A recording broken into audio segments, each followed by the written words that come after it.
கிருஷ்ணகிரி மாவட்டம் பர்கூர் அருகே கந்திக்குப்பம் பகுதியில் செயல்பட்டு வந்த தனியார் பள்ளி ஒன்றில் கடந்த 4ஆம் தேதி முதல் 9ஆம் தேதி வரை போலியாக என்சிசி முகாம் நடந்த நிலையில் இந்த பள்ளியைச் சேர்ந்த 17 மாணவிகள் கலந்து கொண்டுள்ளனர். இதில் 12 வயது கொண்ட 8ஆம் வகுப்பு படிக்கும் மாணவி ஒருவரை போலி என்சிசி பயிற்சியாளரும் முன்னாள் நான் தமிழர் கட்சியின் கிருஷ்ணகிரி கிழக்கு மாவட்ட இளைஞர் பாசறை மாவட்ட செயலாளர் சிவராமன் என்பவர் பாலியல் வன்கொடுமை செய்தார்.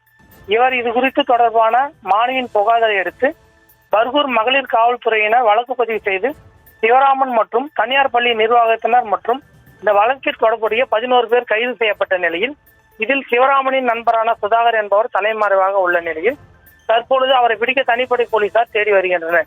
இந்த முகாமில் 17 மாணவிகள் என்சிசி பயிற்சி முறைக்கு சென்ற நிலையில் ஒரு மாணவி பாலியல் பலாத்காரம் செய்யப்பட்ட நிலையில் 13 மாணவிகள் பாலியல் தொல்லைகள் நிகழ்ந்ததாக போலீசார் தெரிய வந்துள்ளது. இதனிடையே கடந்த 3 நாட்களாக அந்த தனியார் பள்ளிக்கு விடுமுறை வழங்கப்பட்டுள்ள நிலையில் இந்த பாலியல் வழக்கை தேசிய மகளிர் ஆணையம் தாமாக முன்வந்து வழக்கு பதிவு செய்துள்ளது.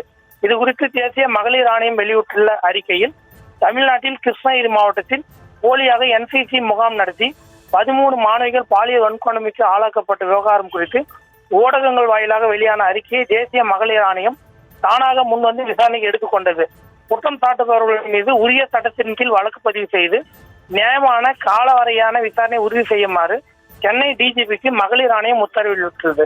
காவல்துறை மற்றும் மாநில அரசிடமிருந்து 3 நாட்களுக்குள் நடவடிக்கை எடுக்க வேண்டும் என விரிவான அறிக்கையை வழங்கவும் இந்த அறிவிக்கையை வெளியிட்டுள்ளது தேசிய மகளிர் ஆணையம். அரசினை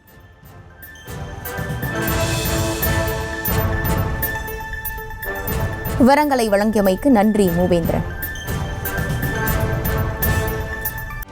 செய்திகளை உடனுக்குடனும் துல்லியமாகவும் தெரிந்து கொள்ள சப்ஸ்கிரைப் பண்ணுங்க.